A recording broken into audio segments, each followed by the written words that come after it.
Welcome to the Young Granny Show. I'm your host, Brittany. We're skipping the midlife crisis and diving straight into the cozy world of all things young granny. I will highlight artists and creators who share their passion for slow living, creativity, and the art of a handmade life. So grab your yarn, a cup of tea, and let's get started. Hi, Christine. Welcome to the Young Granny Show. I'm so excited to have you today. Thank you, Brittany. I'm so excited to have a chat. Yes, me too. And you are in Spain, so it's 11 o'clock a.m. my time and about, what, 6-ish your time? Yeah. Yeah, it's always like mind-boggling how the whole time difference things work. If you really think about it, like, how is that possible? But, I know. yeah. Especially when it's like 13 and 17 hours difference.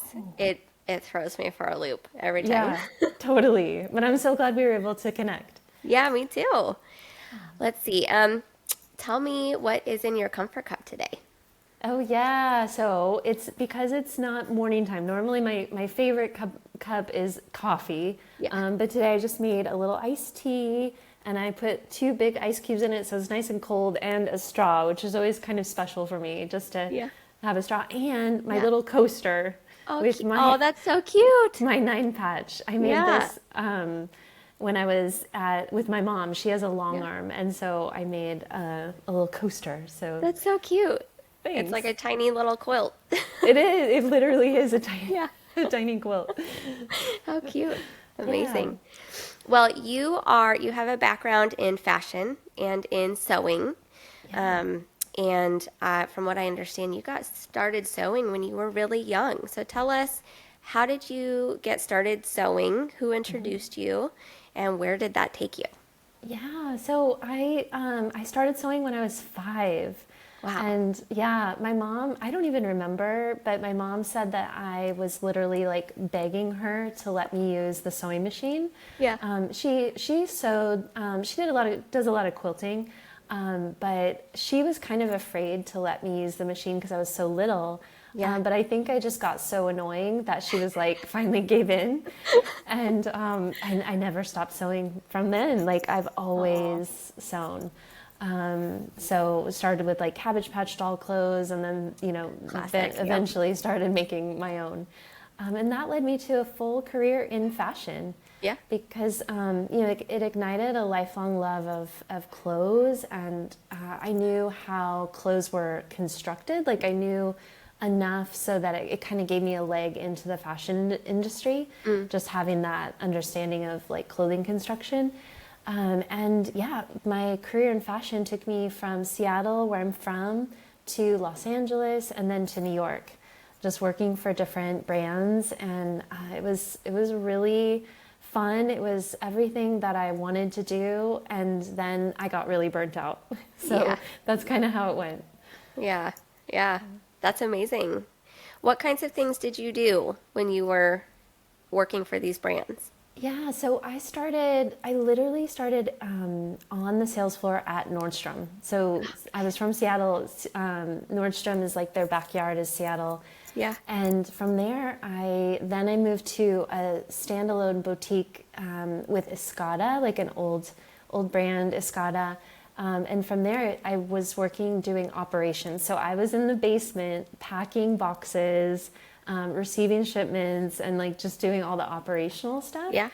And then from there, they promoted me to like an assistant manager. And then that's what actually moved me from Seattle, because they moved me to a different store for a promotion. So I just kind of worked my way up.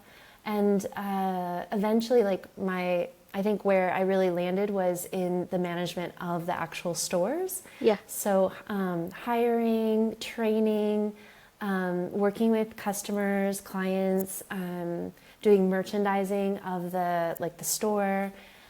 So kind of just like a little bit of everything, really just like overseeing the store in general. Yeah. And then eventually in New York, I was a retail director. So I oversaw 5 stores in the US. So that was really fun. Busy. Yeah, it was busy. I was traveling a lot, and that company was Emilio Pucci they're based in Italy. So I was traveling a lot to Italy as well, which was really fun. Yeah, it was fun. What kinds of things would you do traveling to Italy for them? So every season we would have market, which is when they bring all of the new collection of clothes, like all the samples, and we would set up the showroom, and they would have models and like little bites to eat, like lunch, and buyers would come in and look at the collection to select what pieces they were going to have in the store. Yeah. So like Saks, Bergdorf Goodman, like those buyers would come in, and I would do the same for the stores that I oversaw in the US. Sure. So we had an actual buyer, but we would work together because I was like more on the floor at the stores. I kind of knew like what people wanted. Yeah. And she kind of had like the more like the spreadsheet, you know, with like the budgets and the sizes and all that. So, it was mostly just to do market, and I would also learn the new collection. And then once that collection landed in the stores, I would then train the staff on the fabrics and the styles and the fit and all of that. Yeah. How fun. Yeah. And also we did do fashion shows as well. So that was kind of a fun thing. I was always in the back, but still it was fun. Still, you're there. Yeah. I bet. I mean, that sounds like a fast-paced, pretty on it all the time career, and I can see why you got burnt out.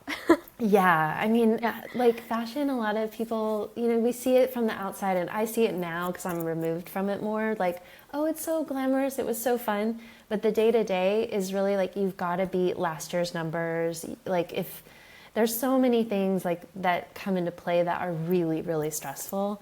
Yeah. So, and just the travel alone was a lot. So, Talk about time zones and yeah, exactly. Yeah. Exactly. Yeah. So I bet when you were doing that, every once in a while you would keep up your passion of sewing. Yeah. Yeah. What were you doing kind of in the background, and how was that helping you? Yeah, so definitely always sewing. I think maybe I took like a break here and there, but one thing that I find about sewing is that it's like the best friend that kind of just is like you could not see for 5 years, and then you see each other and it's like no time passed. Yeah. It's like that same kind of thing. Like you can just pick back up whenever it's like back. And so I had a tiny little studio, like apartment, I think it was like 400 square feet in total. And I still found like carved out a space for my sewing machine and everything. Yeah. And that's actually how sewing in the city started. I was blogging about stuff that I was making. And not like super seriously, but just like sharing stuff that I was making. And I was getting really inspired by things that I was seeing in New York. And New York really felt like the first place that I lived where I felt like I could dress however I wanted, and no one cared. Like no one would judge, and that was really freeing creatively. Yeah. And so I was sewing stuff that I wanted, that I couldn't afford, with like little details that I was seeing from my work in fashion. I would then like go and make stuff that was similar. Yeah. That's pretty much what I was doing. That's really cool. What, I'm sure there was some pieces that you made that kind of stuck with you, or that, made an imprint on you. So what are some of during that time, what are some of the pieces that you made that are meaneful to you? Yeah, there's two pieces that come immediately to mind. One is it was like a neon yellow, I mean, I still have it, a neon yellow little like shift dress.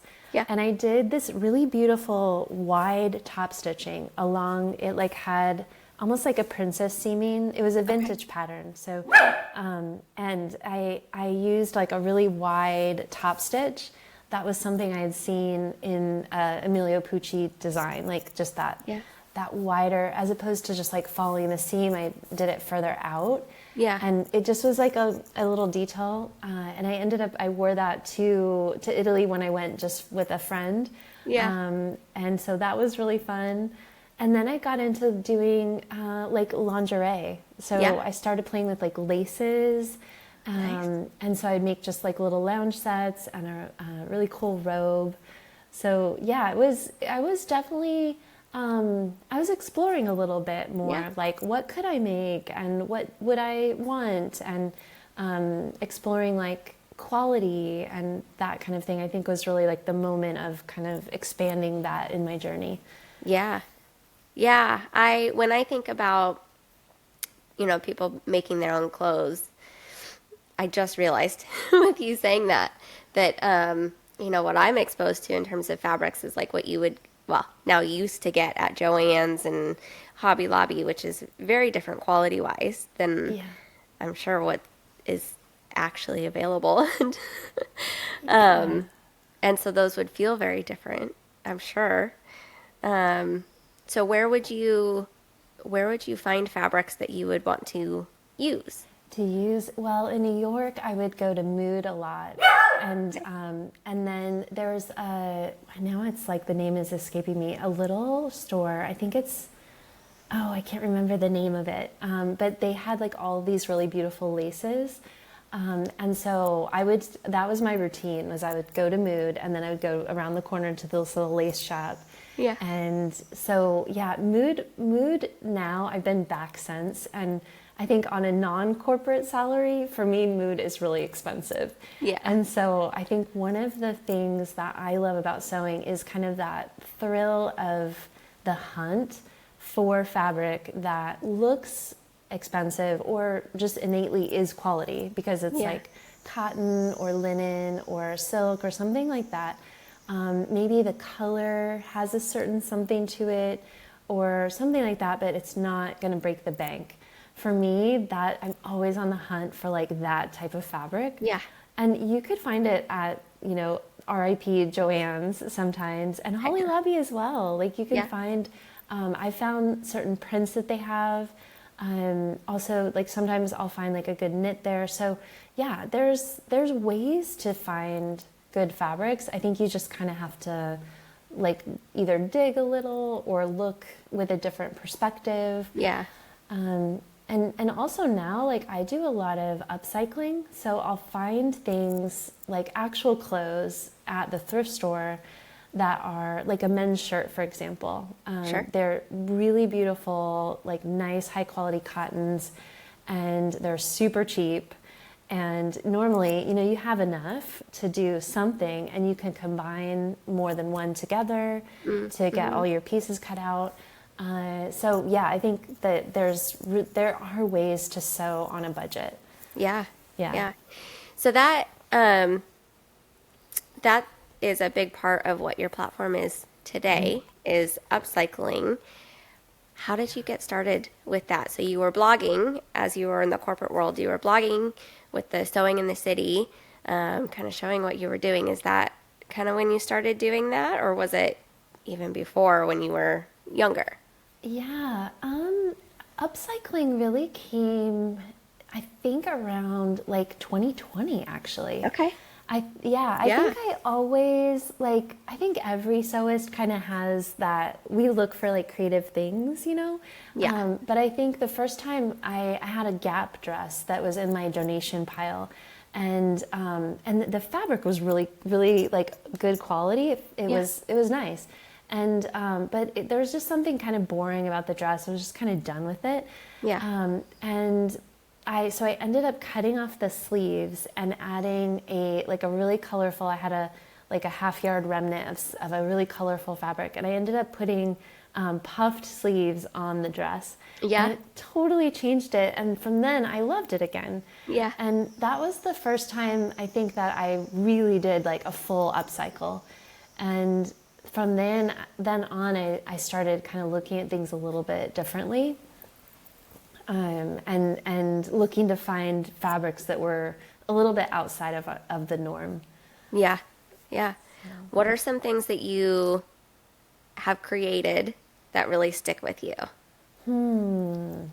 I think one of the things I made from an old embroidered tablecloth is this jacket, and I quilted it. So I took the tablecloth and one layer of like quilt batting, and then the backing, and I quilted it, and then cut out my pattern. And so it's like a quilted jacket, but the outer fabric is an embroidered tablecloth. How And cool. yeah, I love it. And I get a lot of compliments on it too. It's like kind of fun to wear. It's definitely a statement piece, I would say. Yeah. And it's just an old tablecloth that someone, Yeah. like discarded basically. So Yeah. yeah.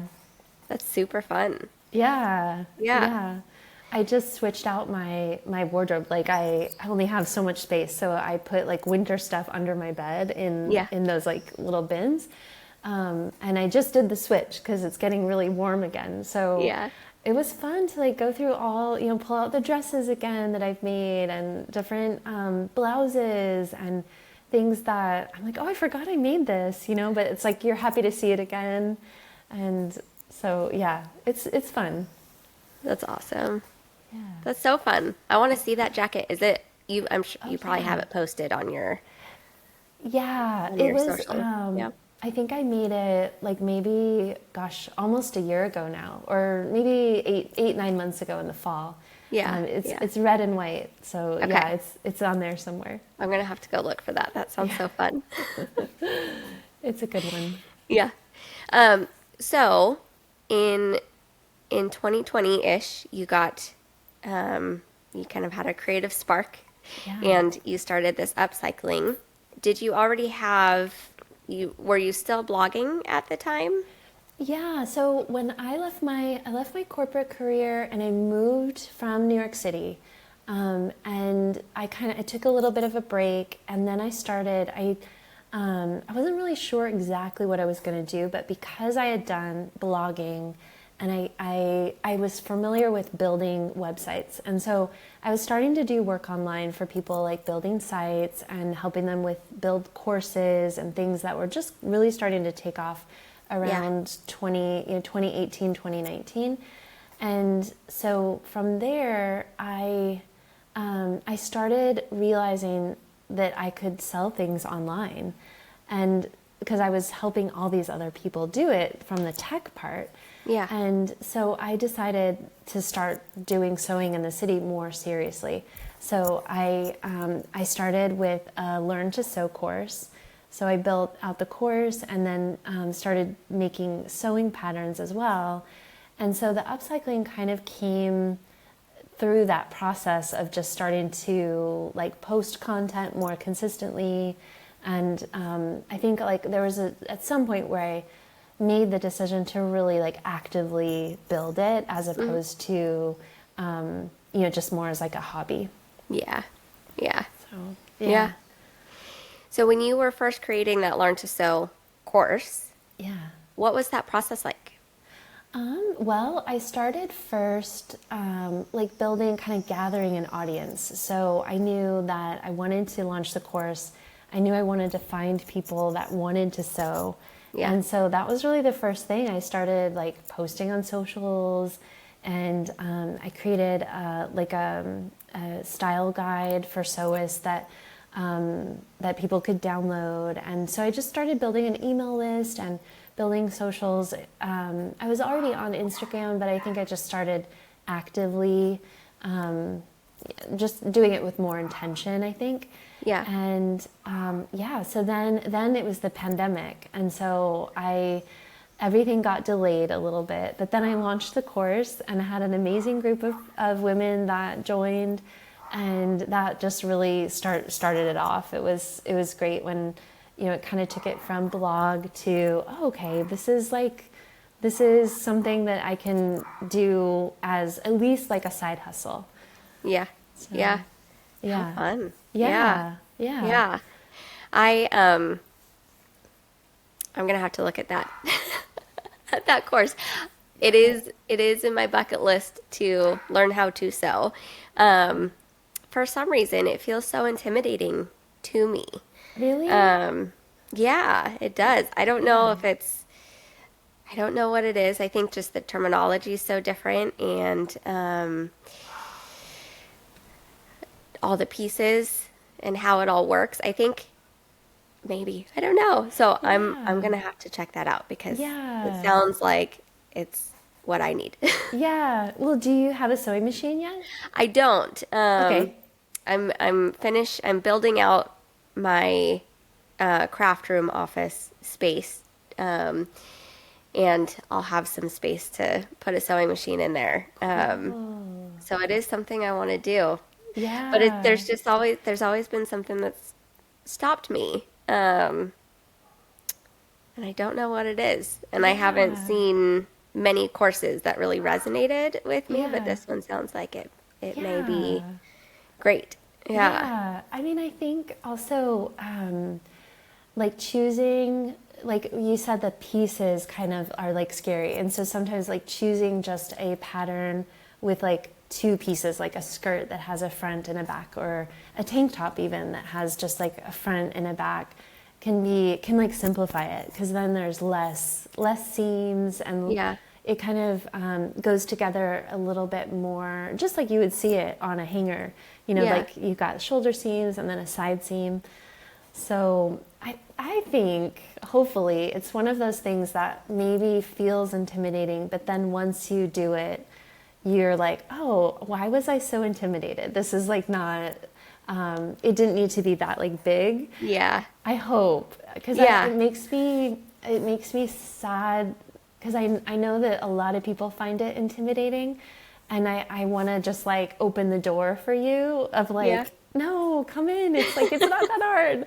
Yeah. Because it doesn't like, yeah, I mean, there are definitely complicated projects you can do, and you know, there's all different levels, Yeah. but there are some easy projects that you could do to get started with that, and it doesn't matter like if you mess up or not, or you know, Yeah. it's like, that's the other thing too, like with doing upcycling and finding fabrics that are maybe secondhand or whatever, is if you paid like $1 or $2 for this like sheet that you found at the thrift store, you don't necessarily have that same pressure as if you paid like a lot of money for a special fabric.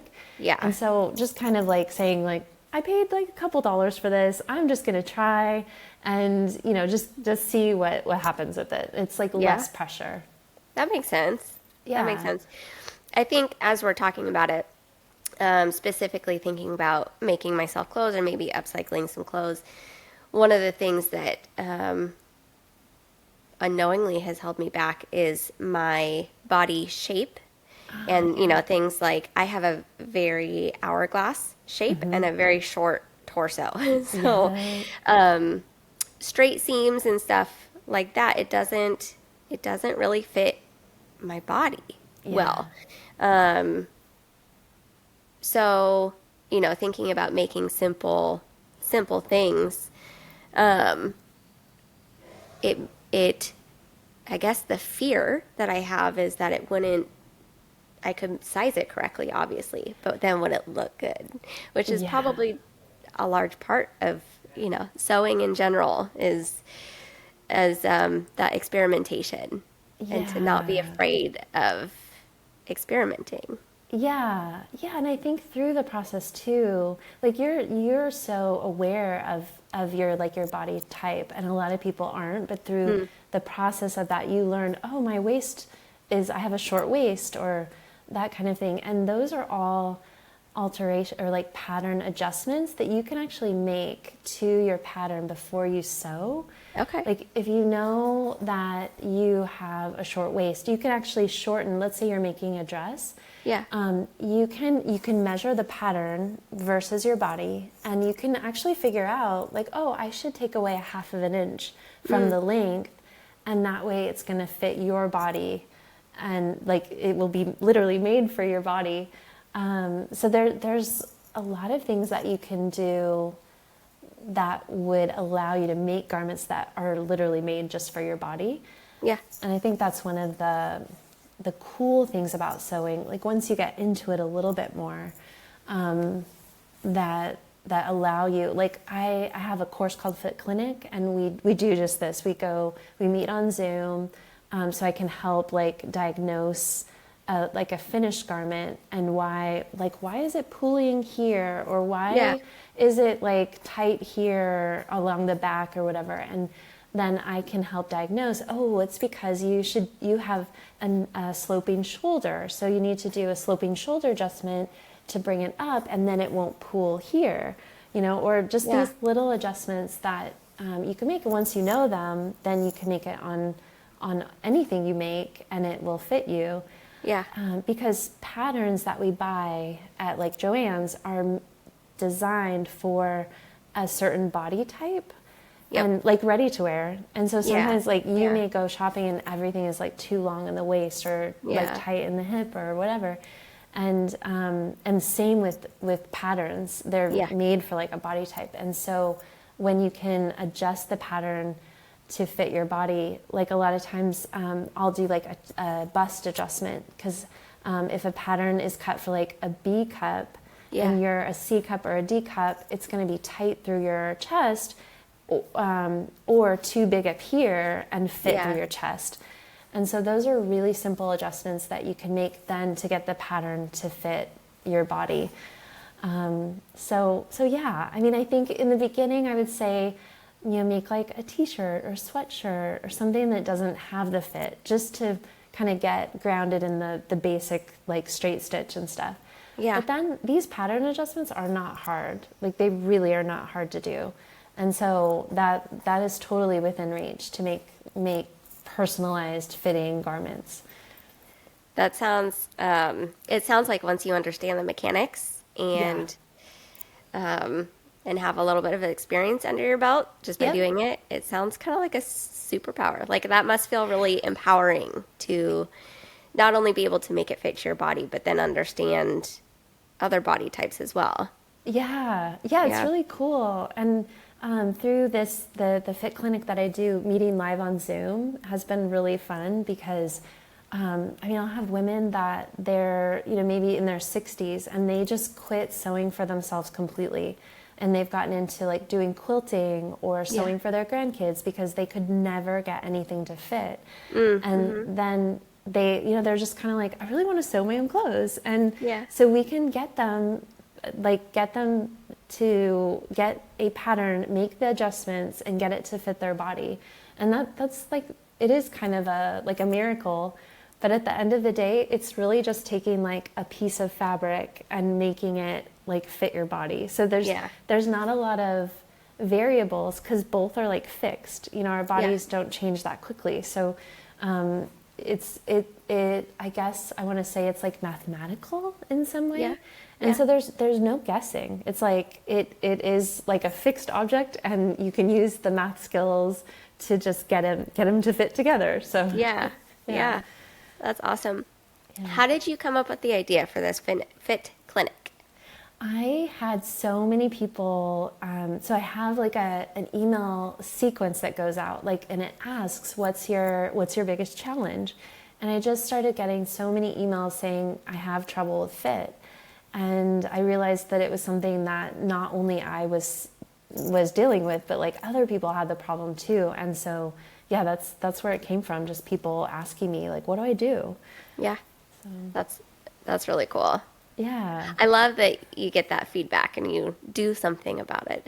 Yeah. It was, almost like, how could I not, when I just realized that it was such a big issue. And I grew up watching Nancy Zeman. I don't know if anyone will know who she is, but she was like an old sewing guru on PBS. Okay. And so she had the longest running show on PBS ever.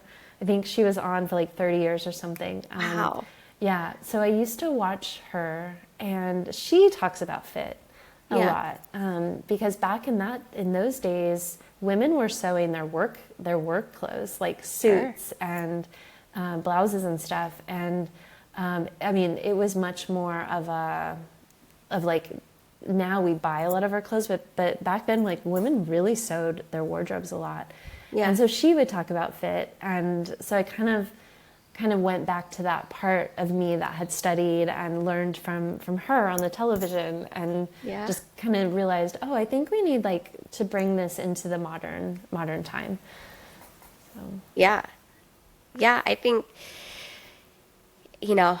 especially with the pandemic that happened, that I think that was a huge catalyst. But as you've probably experienced, kind of 2018, 2019, there was this slow interest building in kind of these older, what used to be not hobbies. It used to be, really practical skills that we used to have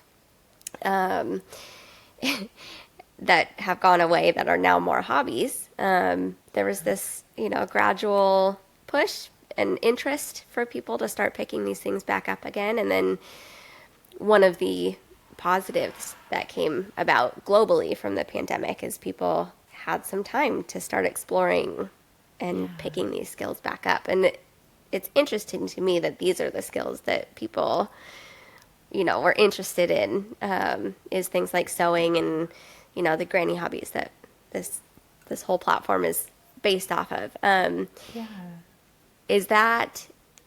How was that for you from your perspective? Because it's been something that you've done almost your entire life.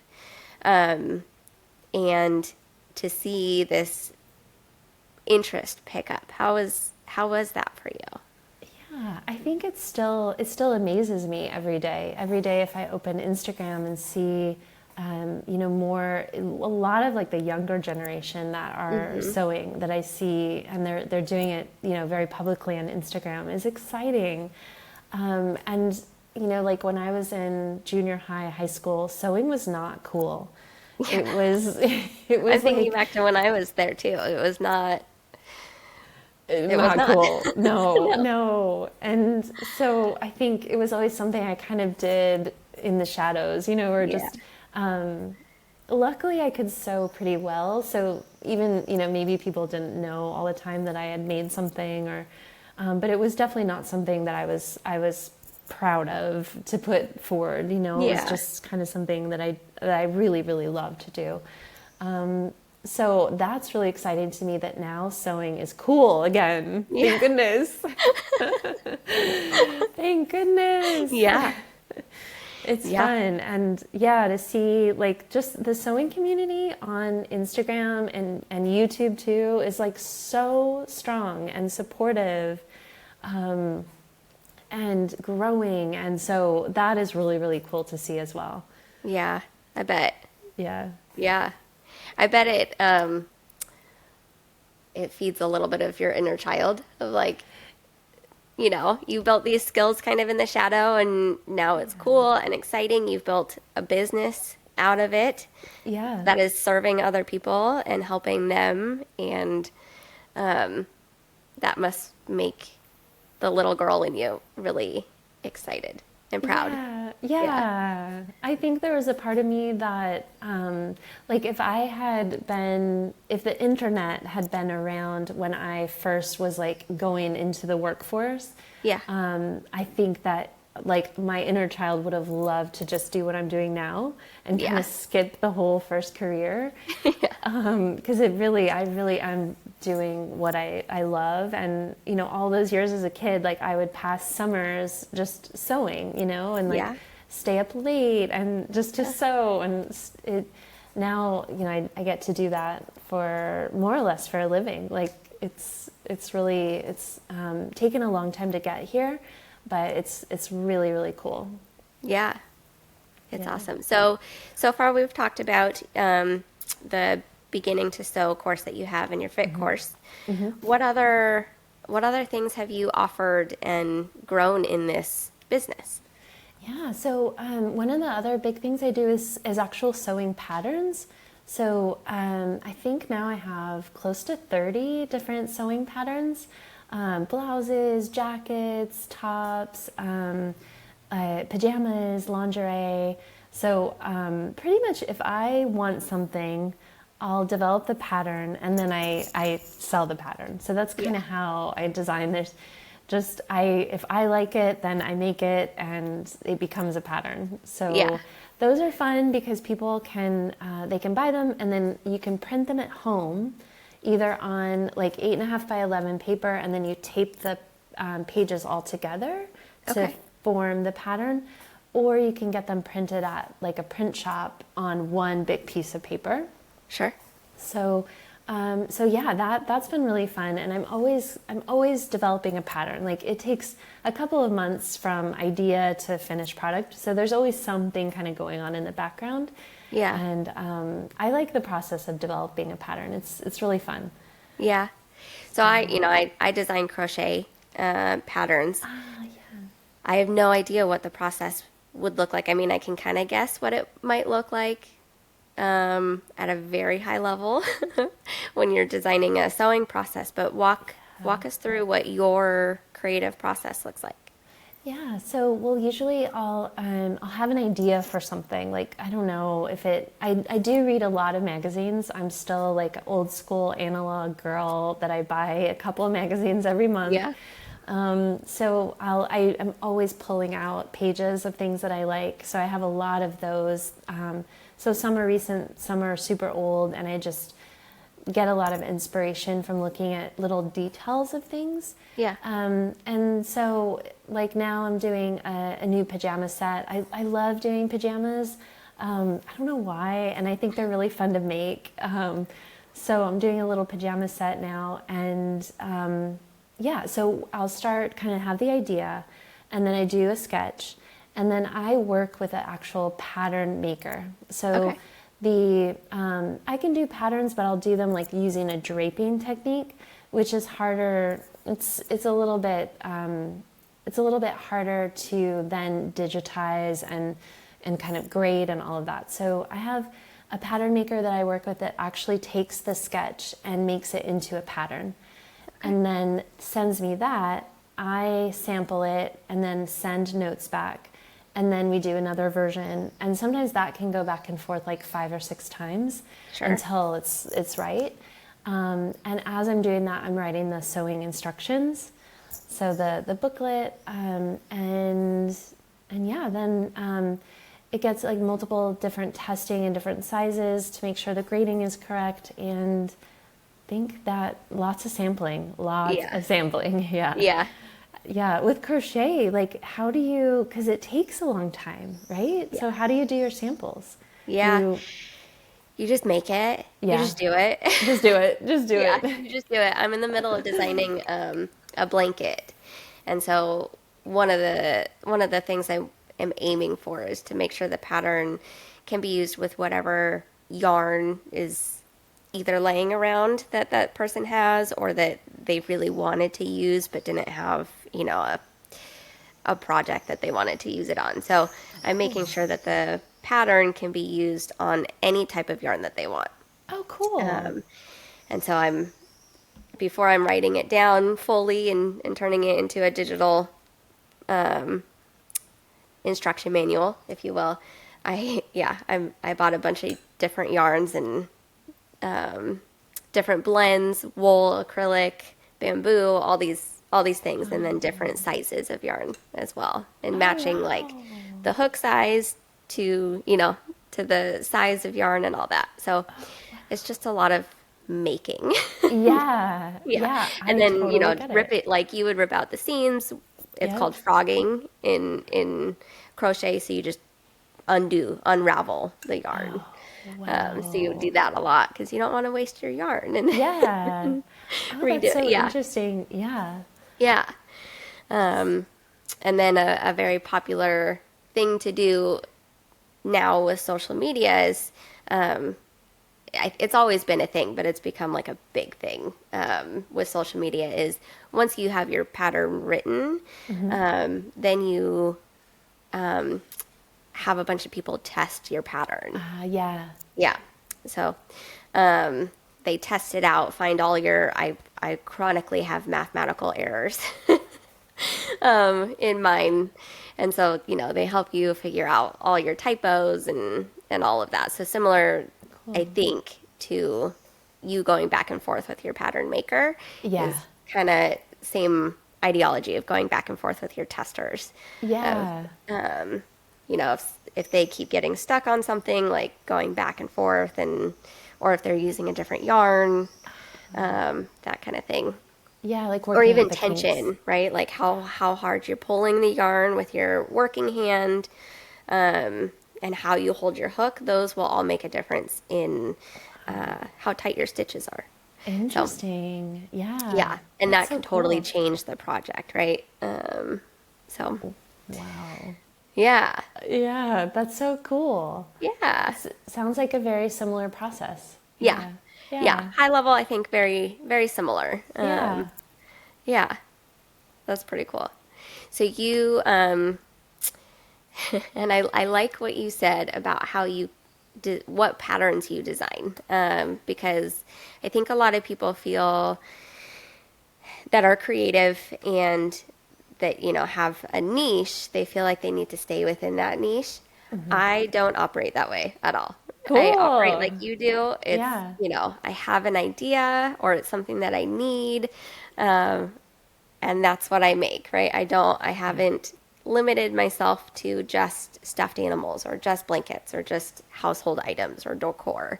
But a lot of the advice today is if you want to have a successful business, find your niche, stay in your lane. Um, and I feel like that dampens your creative process and your creative capability so much. Totally. Yeah. So what are your Yeah. thought process? What are your thoughts on your own creative um, direction? Yeah, I mean, sometimes I look at, like, I'll just, look at my site and kind of look at the patterns I have, and it's like, I feel like I'm all over the place, because it's like, well, I do this and then this. And I mean, it's a little bit like my closet. Like, I don't have just like one set style. Like, I'm not all bohemian Yeah. or, super modern or whatever. Like, sometimes I love a puff sleeve, and then sometimes I like something very simple. And so I struggle with it because sometimes I want to have like I'll look at other pattern designers or even like clothing designers that have a really strong singular aesthetic or, Yeah. Basically like a niche. They kind of just do one style. And I don't know. I think that it does feel a little bit limiting, and it wouldn't be encompassing of everything, and I don't think that I would like it as much. I mean, already sometimes I want to do like kids patterns, Yeah. but I'm like, I really can't go that far. Like I already keep myself pretty reined in as much Yeah. as I don't. Yeah. But within what you see is super reined in. Yeah. So there's a lot that I guess goes on the later tab. But yeah, I think I'm always struggling because it's like, I want to do what I want. And Yeah. sometimes my style changes even from year to year or Yeah. season to season. Sometimes it's just more classic. And then other times I want to do this other thing. So yeah, it's hard. And also I think with like social media, you kind of, like I'll have certain reels or certain projects that I know kind of like that will perform well, and so Yeah. there's also this struggle between what I know is going to reach people, which is what I ultimately need to do because Yeah. I want people to see it. I want people to see that I have a new pattern launch, and if they are interested in it, I want them to be able to buy it. Yeah. And if the reel doesn't work, then no one's going to see the stuff. And so then even on socials, there's like this pull of maybe I don't want to create that type of content today, but that's the kind of content that I know is gonna go. It's gonna Yeah. get in front of people, and kind of maybe what I'm known for. Yeah. So I am always like really aware of this push and pull within that niche idea and the reality of that, and also Yeah. my creative time. Yeah. I actually bought a crochet hook Yeah. and yarn Yeah. like a year ago because I was like, I need another hobby that's Yeah. not, just something that is like completely different. And Yeah. I couldn't get it. I don't know. Yeah. I think I need classes because I couldn't get it on my own. Yeah. But I think that's something like having another hobby to like just do with complete freedom. Yeah. Yeah. That's how crochet started for me, is just Yeah. having a creative thing that I could have just so much freedom with. And I've found that it's important to me to keep that, which is why I kind of buck this idea of like staying in a niche. And I want to encourage people, whether it's on your own free time outside of your business, if you have turned it into a business, of course. But if you have turned it into a business, or if you feel like you're constantly making the same thing, and you're feeling pulled to do something else, just do it.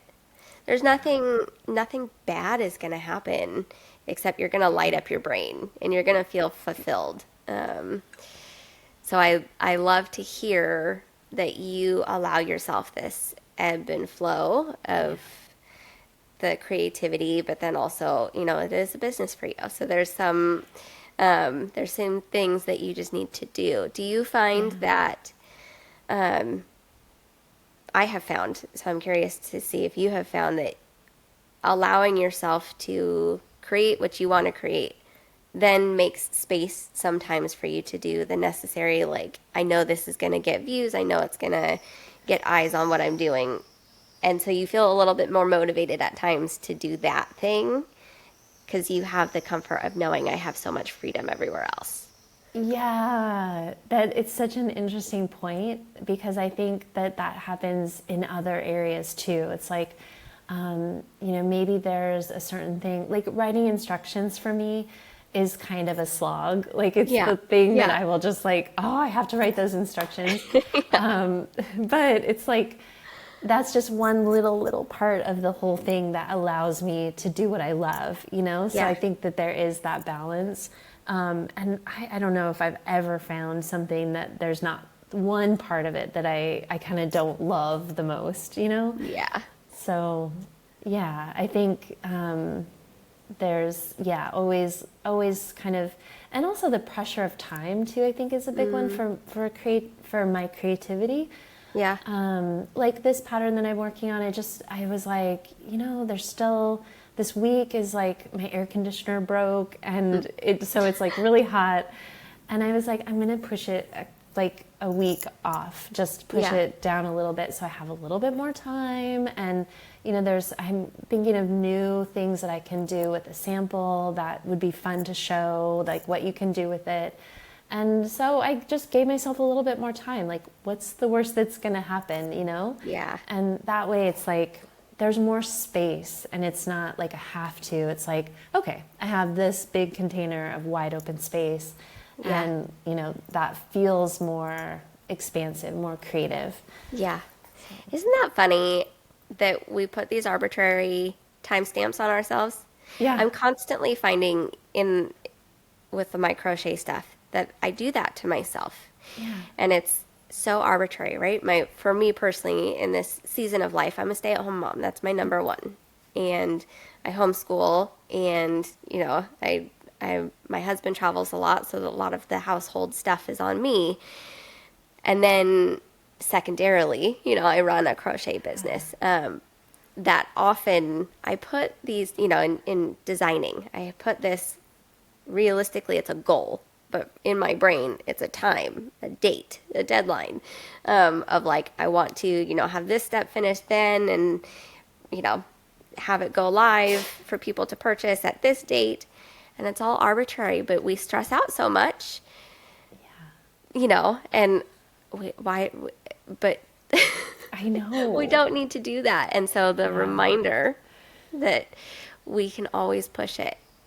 We can always, there's a reason why it's not feeling good, and we need to feel good about it.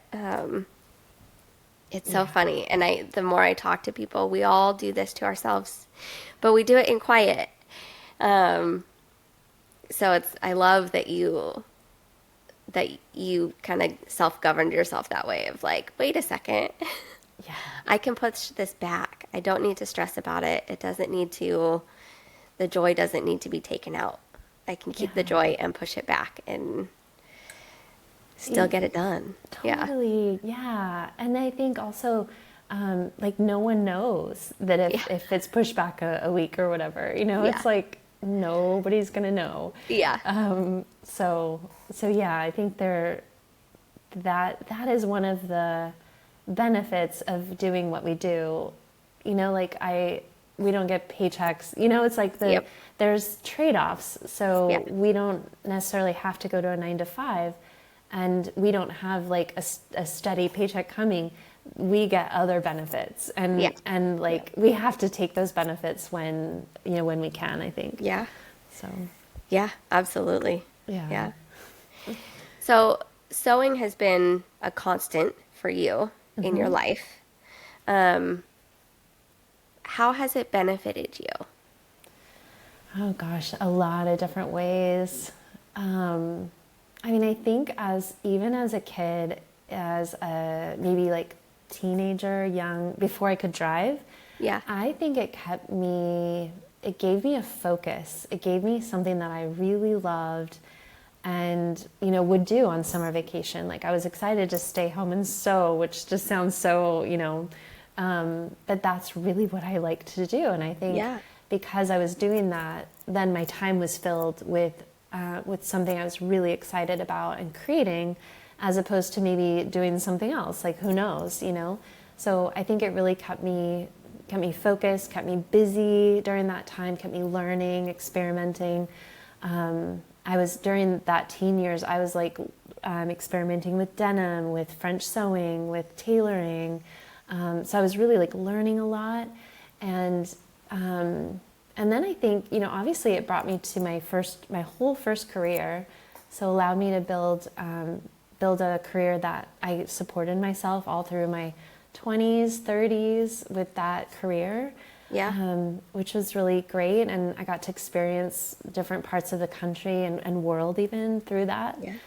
And I think confidence too, just kind of knowing that, there's that whole thing like, oh, I made that, or, that confidence, even if it's just within of like, I can create things. And, I think brings a lot of like satisfaction from a really deep level. Cause I think we are, we're women, like we create, like that's what we do. And, there's on a lot of different levels. And so, bringing things into the world through our hands is a really satisfying act.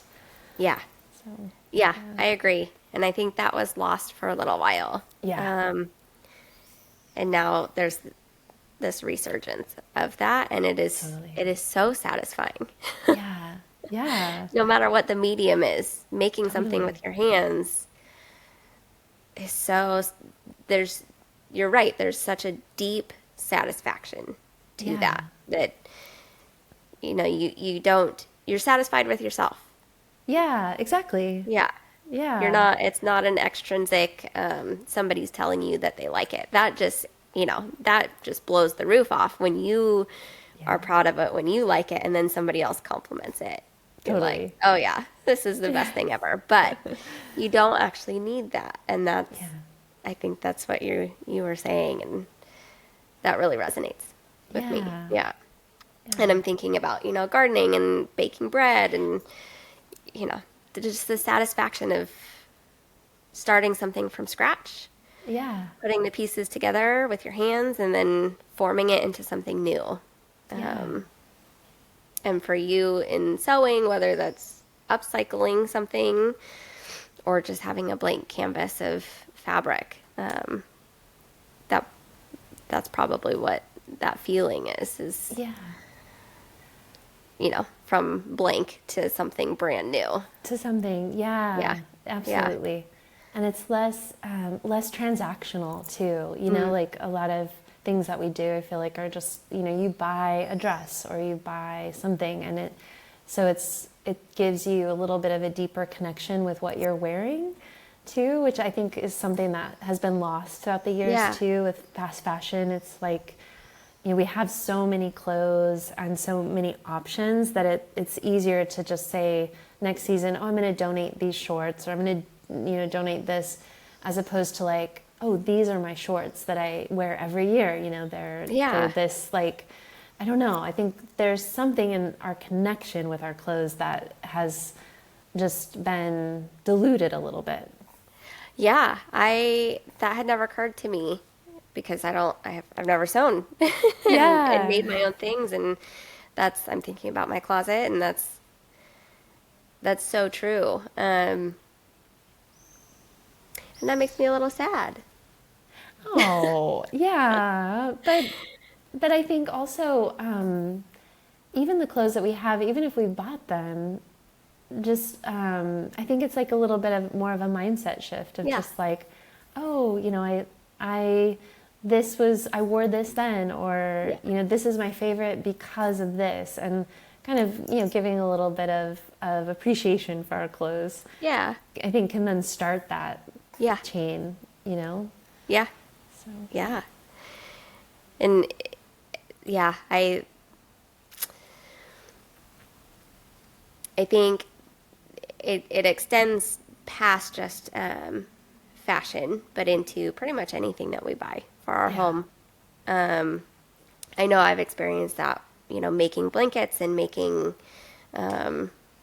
well, mostly making blankets, but just making things and then learning more about sewing from previous guests and, people that I'm friends with that are getting into sewing and learning more about that. I look at my bedspread and I'm like, oh my yeah, gosh, like if somebody made that, that would be so much time and so much skill, and it would have a totally different meaning and energy yeah, than going to Target and, buying it. And it just gives you such a deeper appreciation for everything that's created. I think yeah, I think we're also craving that as a society yeah. And is that meaning, humanness, humanness yeah, and humanness, meaning. Um, yeah, because everything is machine made and fast, and you don't think about it anymore. And yeah, for most of us, it's been that way either our entire lives or for the majority of our lives. And hmm, um, I think we're changing that. yeah. I think it's on its way to change. Yeah. I think so. I think so. I think people are becoming a little bit more aware. Like you said, like even the bedspread, the blankets that we have. Like, how does it feel to curl up on your sofa with a blanket that you made or someone you love made for you, Hmm. versus that that one that is made by a machine in China Hmm. from a yarn that maybe has chemicals, or I don't know, like Yeah. isn't super soft or whatever. And Yeah. like there's such a difference even just in the energetics of that item. Absolutely. Yeah. Yeah, Yeah. Yeah. So, and I'm thinking about, a lot of the upcycling that you are showing and that you're, the people purchasing your courses and participating with you that are doing like those, you take something that's machine made and you completely change it into human and give it, like you inject humanness into it, which is super cool yeah, to think about.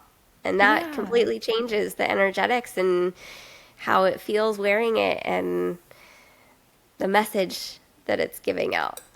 totally. Yeah, I never Yeah. really thought about that, like taking something that has been mass produced and giving it like a new kind of reimagining it, giving it a new life. It's not just about like keeping it from the landfill or whatever. It's Right. actually like giving it a different purpose, which is Yeah. cool. Yeah. Yeah. Yeah. Uh, Yeah.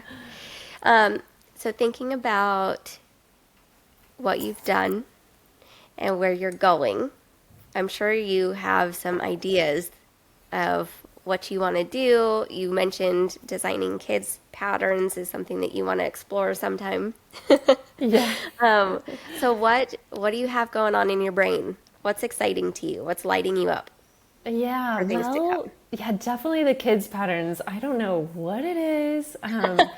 There's just something that is like kind of itching, but that's definitely on the back burner. Yeah. Right now, I'm focusing more on Fit Clinic, so I'm Yeah. getting ready to relaunch it again, and I'm excited about that. So that's a big one, and yeah, just new patterns. Always have stuff kind of going in the background. And yeah, I'm on YouTube and I really enjoy it, and starting to kind of build there. And I like it because as opposed to like an Instagram where people see your stuff and then it kind of goes away forever, you know, just they never see it again.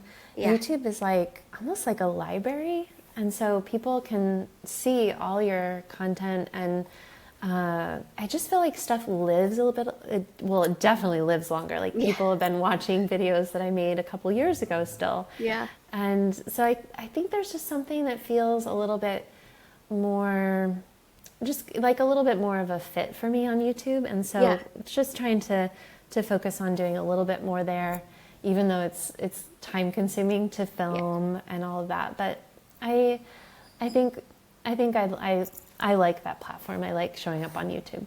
Yeah.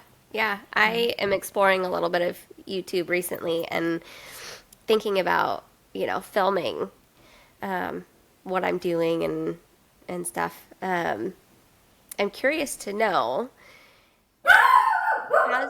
has filming what you do for your YouTube, has that changed how you view your processes and stuff? Because you go from being in it and performing your tasks to now viewing it from a viewer standpoint. So you're a little bit, you see what you do from a different perspective.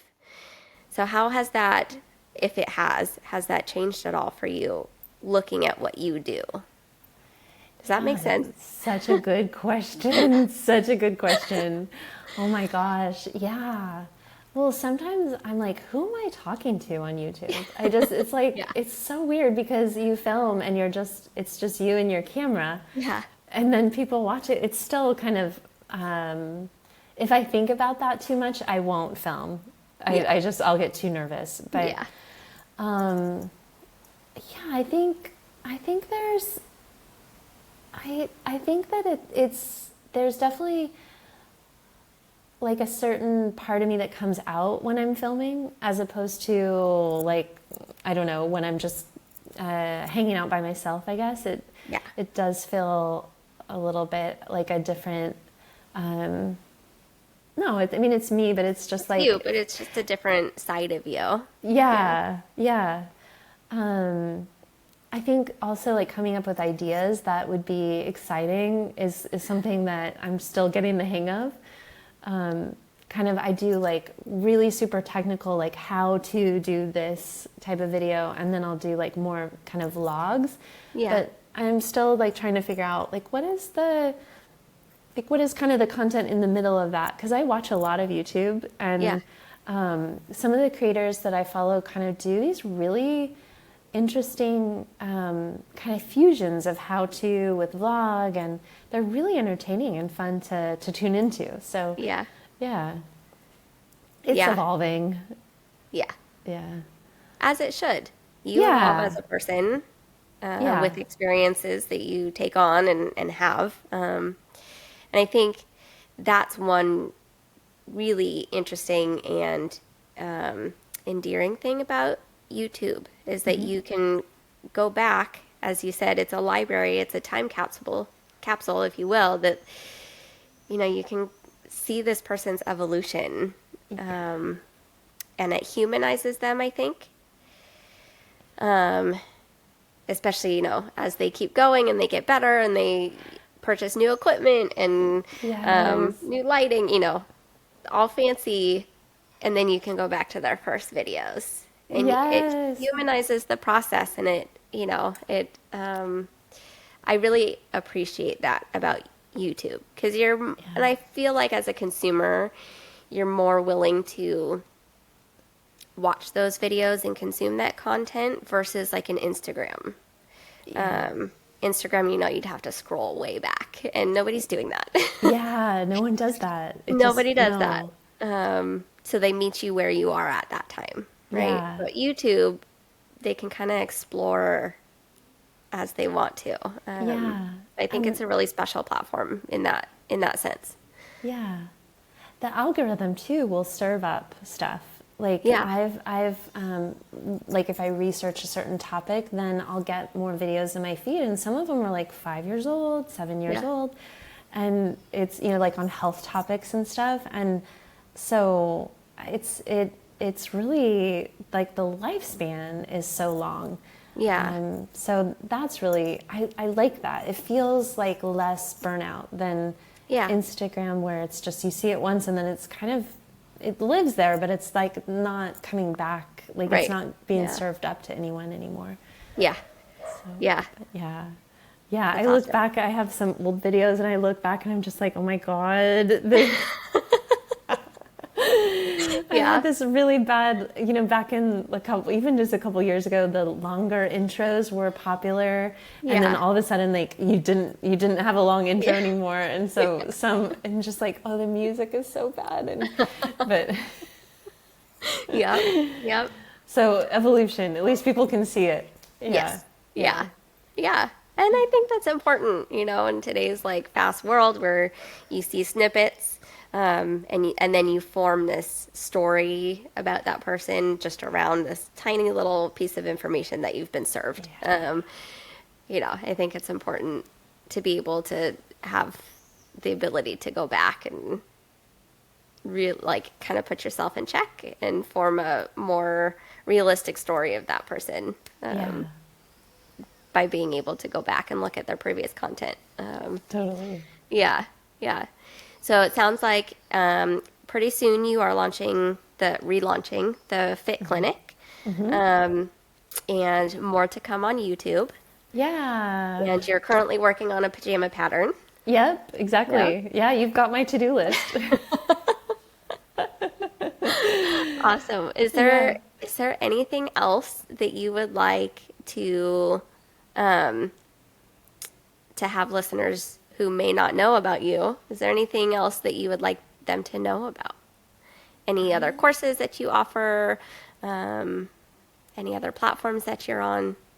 Yeah, pretty much Instagram and YouTube. I do have a slow fashion brand also that people could check out, where I use a lot of my patterns and then I make up the actual garments and then sell the finished garments. So I do that as well. Yeah. But yeah, I mean, I think if anyone's listening and is like wanting to learn to sew, like you, like just do it. Just do it.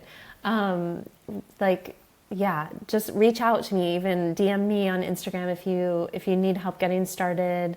There's ways to get sewing machines, secondhand. Yeah. So I think like if you have that itch to sew, like do it. You can definitely do it. And even if you just are mending things or doing little home deck projects or whatever, it's such a great skill to have under your belt. Yeah, I will definitely be reaching out to you. There's a couple crochet projects that I have in mind that I want to sew things onto. Oh. And I have no idea how to even make this happen. So I'm going to reach out to you. Yes, do. Bounce some things off of you. But yeah, I encourage anybody who's listening, go subscribe to her YouTube, Sewing and the City. Go follow her on Instagram. You put some lovely content out there, and it is helpful. I have learned some from you. Really quick, your slow fashion. How did you? What's the meaning behind that? Yeah, slow fashion I think of as like off of a normal fashion schedule, I think. So I have drop dates, but they're flexible as well. Like the world's not going to end if pieces don't come out on the exact day. Yeah. So I say slow fashion because it's more like just on my terms and very small batches of clothes. Yeah. So yeah, it was, I mean, I couldn't not do it. It was like the kids pattern thing a couple years ago, and the idea just wouldn't get out of my head, and I had the vision, and so yeah, it's fun. It's really, it challenged me in different ways because I do work with a couple of seamstresses in my area that help with the production, because I learned that sewing things to sell just was a lot of pressure, and I just didn't enjoy it necessarily. Yeah. So it's been really interesting. I've learned a lot from these different seamstresses that sew for production. Yeah. And picked up some little, tips and tricks and stuff from them. And it's built a little bit of a community around me locally as well, which is fun. Yeah. So yeah, it kind of goes hand in hand with sewing in the city, because I'm like, one of my best-selling robes is a pattern that I also sell. Yeah. So they're kind of hand in hand, and this new pattern that our dogs are saying hi to each other. They hear each other. That's so funny. This new pattern that I have coming out, I'm selling the pattern, and then I'm doing a couple of styles for sale as well on the Slow Fashion brand. So they kind of go hand in hand. Yeah. Awesome. Yeah. I'm going to check that out. Yeah. Thanks. Yeah. I love that idea. Those pieces that you sell, the finished pieces, do you just allow yourself to kind of creatively go with what you want? Do you have any, how do I even ask what I'm trying to ask? Like, do you follow trends? Do you try to be more kind of classic, timeless? Yeah, I would say more classic. I generally focus more on the bridal market. So I'm doing like the getting ready moment when you're getting your hair and makeup done. Robes, little like pajama kind of getting, or like lounge sets and stuff like that. So it's pretty classic, which is great. It's not necessarily like trend driven or season driven really. And just making really beautiful things, which is fun. And I do a lot of made to order, so someone can contact me and I have different fabrics, and then so you can choose a fabric and then I'll make it in your size. Yeah. And so I think that's another aspect of the slow fashion, is it's not like I have a bunch of stock like, regular fashion brands would have like a whole stock room of sizes and seasons and all that. I do a lot of made to order, so someone will contact me and we figure out their size and they choose this fabric and then they have it. So that's really, really fun, and it's been a good way for me to start really small and just test things. I just sent a whole order to a new store that's opening in New York, a bridal salon. So that was really exciting. I'm like, okay, it's growing. Yeah. Slowly but surely. Yeah. And those pieces are, so special to the person who uses them. That must be really fulfilling to you to make those. Yeah. I like, because hopefully it is something that they'll cherish or, at least wear more times than just that day. Yeah. That does have a lot of meaning. Yeah. Very cool. Awesome. Well, Christine, it's been so fun and enlightening to talk to you, and motivating for me to kick this fear that I have and get to it. Yes. Yeah. But you do make yourself very available to people who ask questions. I've seen that. I've experienced it myself. So Awesome. Don't hesitate to reach out to Christine if you have any questions. You're very welcoming. So again, it's been a pleasure to speak to you today, and I will link everything, all your socials, your YouTube, your website. I will link all of that in the show notes for people to refer to. And thank you. Thank you so much, Brittany. Thanks for listening to The Young Granny Show. If you enjoyed today's episode, don't forget to subscribe and share with your fellow old souls. Until next time, keep embracing your inner granny.